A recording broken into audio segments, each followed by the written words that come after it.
আজি মই নেমু টেঙাৰ আচাৰ বনাই আপোনালোকক দেখুৱাম।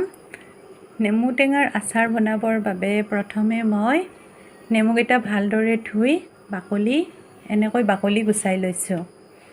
আৰু বাকলি গুচোৱাৰ পিছত অলপ সময় 1 ঘণ্টামান ৰ'দত শুকাই লৈছোঁ। আৰু এয়া জলকীয়া, এয়া আদা আৰু এইখিনি নিমখ। জলকীয়াকেইটা ঠাৰি গুচাই ধুই অলপ সময় ৰ'দত দি লৈছোঁ। আৰু আদাখিনিও মই সৰু সৰুকৈ কাটি অলপ সময় ৰ'দত দি শুকাই লৈছোঁ। এতিয়া নেমু টেঙাকেইটা মই 4 টুকুৰা কৰি সৰু সৰু কৰি পিচ পিচ কৰি কাটি গোটেইখিনি নেমু মই এনেদৰে ভালদৰে কাটি ল'ম। গোটেইখিনি নেমু কাটি লোৱা হোৱাৰ পিছত ইয়াত মই গোটেইবোৰ বস্তু নিমখ, জলকীয়া আৰু আদা আগতে কুটি থৈ দিছোঁ, এইবোৰ মিক্স কৰি দিম।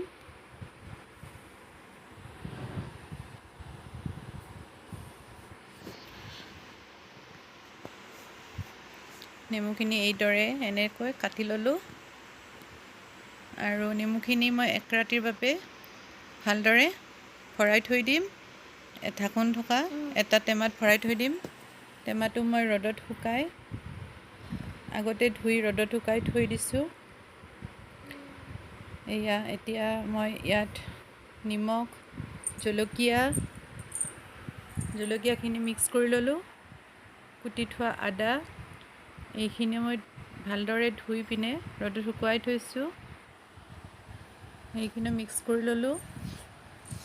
আৰু ইয়াত নিমখ মিক্স কৰি ল'লোঁ।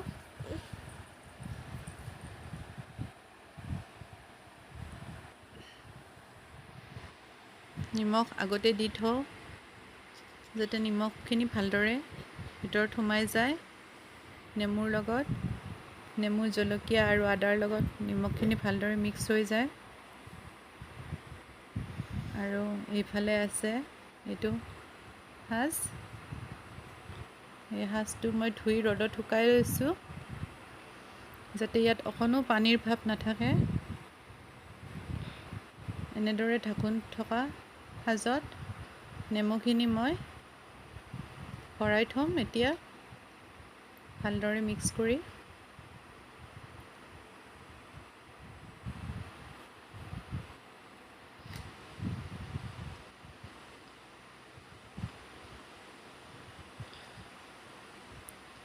এনেদৰে গোটেইখিনি নেমু ইয়াত থৈ দিলোঁ, ভৰাই থ'লোঁ।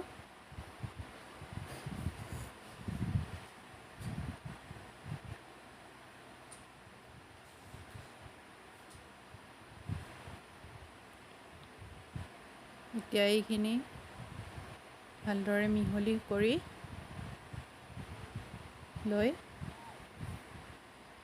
ঢাকোনখন দি 1 ৰাতিৰ বাবে এনেদৰে থৈ দিম। আৰু তাৰ পিছৰখিনি আপোনালোকক দেখাওঁ। 1 ৰাতি এনেকৈ থৈ দিয়াৰ পিছত অলপ অলপ পানীৰ নিচিনা হৈ যাব, পানীৰ ভাৱ ওলাব, নেমুৰ ৰস ওলাব আৰু নেমুখিনি ধুনীয়া হ'ব। আৰু তাত মই মছলাখিনি মিক্স কৰি দিম। এনেদৰে বনোৱা নেমুৰ আচাৰ খাবলৈ বহুত ভাল লাগে। আপোনালোকেও বনাই খাই চাব। আৰু মোৰ ভিডিঅ'টো নেমুৰ আচাৰত দিবৰ বাবে মই এয়া মছলা লৈছোঁ। এইখিনি পাঁচফোৰণখিনি মই অকণমান শুকান কেৰাহীত গৰম কৰি লৈছোঁ অলপ সময়ৰ বাবে। আৰু এয়া ধনিয়া গুড়ি, এয়া জিৰাৰ গুড়ি আৰু এই অলপমান কাশ্মীৰী মিৰ্চ। এইখিনি ধনিয়া গুড়ি আৰু জিৰাৰ গুড়ি ঘৰতে শুকাই গুড়ি কৰি লোৱা হৈছিল, আগতে গুড়ি কৰি থোৱা আছিল, তাৰ পৰা লৈছোঁ। আৰু এয়া কাশ্মীৰী মিৰ্চ অলপমান। আৰু এইফালে আছে আচাৰখিনি। নেমুৰ আচাৰখিনি মই আগতেই ইয়াত নিমখ দি নেমুখিনি কাটি জলকীয়া আৰু অলপমান আদা কাটি পেলাই 1 ৰাতিৰ বাবে এনেকৈ ইয়াতে ঢাকোন মাৰি থৈ দিছিলোঁ। আৰু এতিয়া দেখিছোঁ নেমুখিনি অলপমান গলি গৈছে। ইয়াত পানী পানী ওলাইছে, গলি যোৱাৰ নিচিনা হৈছে, ঢিলা ঢিলা হৈছে। আৰু এতিয়া ইয়াতে মই মছলাখিনি মিক্স কৰি দিম।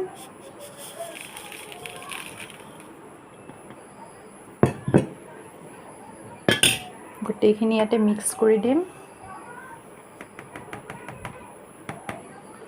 মছলা মই বেছি ইউজ কৰা নাই ইয়াত, অলপমানেই ইউজ কৰিছোঁ। নেমুৰ আচাৰত বেছি মছলা হ'লে ভাল নালাগে। এইখিনি ভালদৰে মিক্স কৰি দিম। লগতে ইয়াতে কেঁচা মিঠাতেলো অলপ সানি দিম।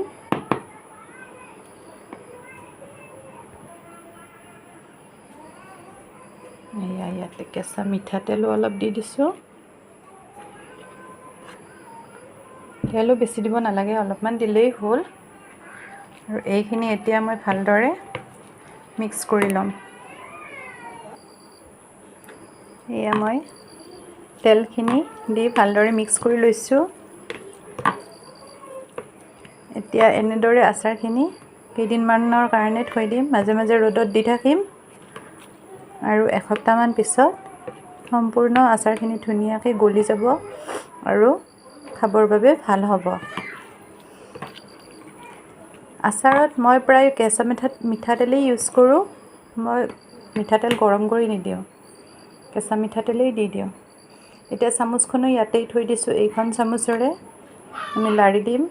ইয়াত পানীৰ ভাৱ অলপো সোমাব নিদিওঁ, এনেকৈয়ে থৈ দিম আৰু মাজে মাজে ৰ'দত দি থাকিম। এনেকৈ নেমুৰ আচাৰ বনালে খাবৰ বহুত ভাল হয়। ৰুটিৰ লগতো খাব পাৰি, ভাতৰ লগতো খাব পাৰি। এয়া মই বনালোঁ, আপোনালোকেও বনাব আৰু খাই চাব। লগতে আজিৰ এই ভিডিঅ'টো কেনেকুৱা পালে মোক জনাব, কমেণ্ট কৰিব। যদি ভাল লাগিছে তেনেহ'লে লাইক কৰিব আৰু এটা শ্বেয়াৰ কৰি দিব। আজিলৈ ইমানেই।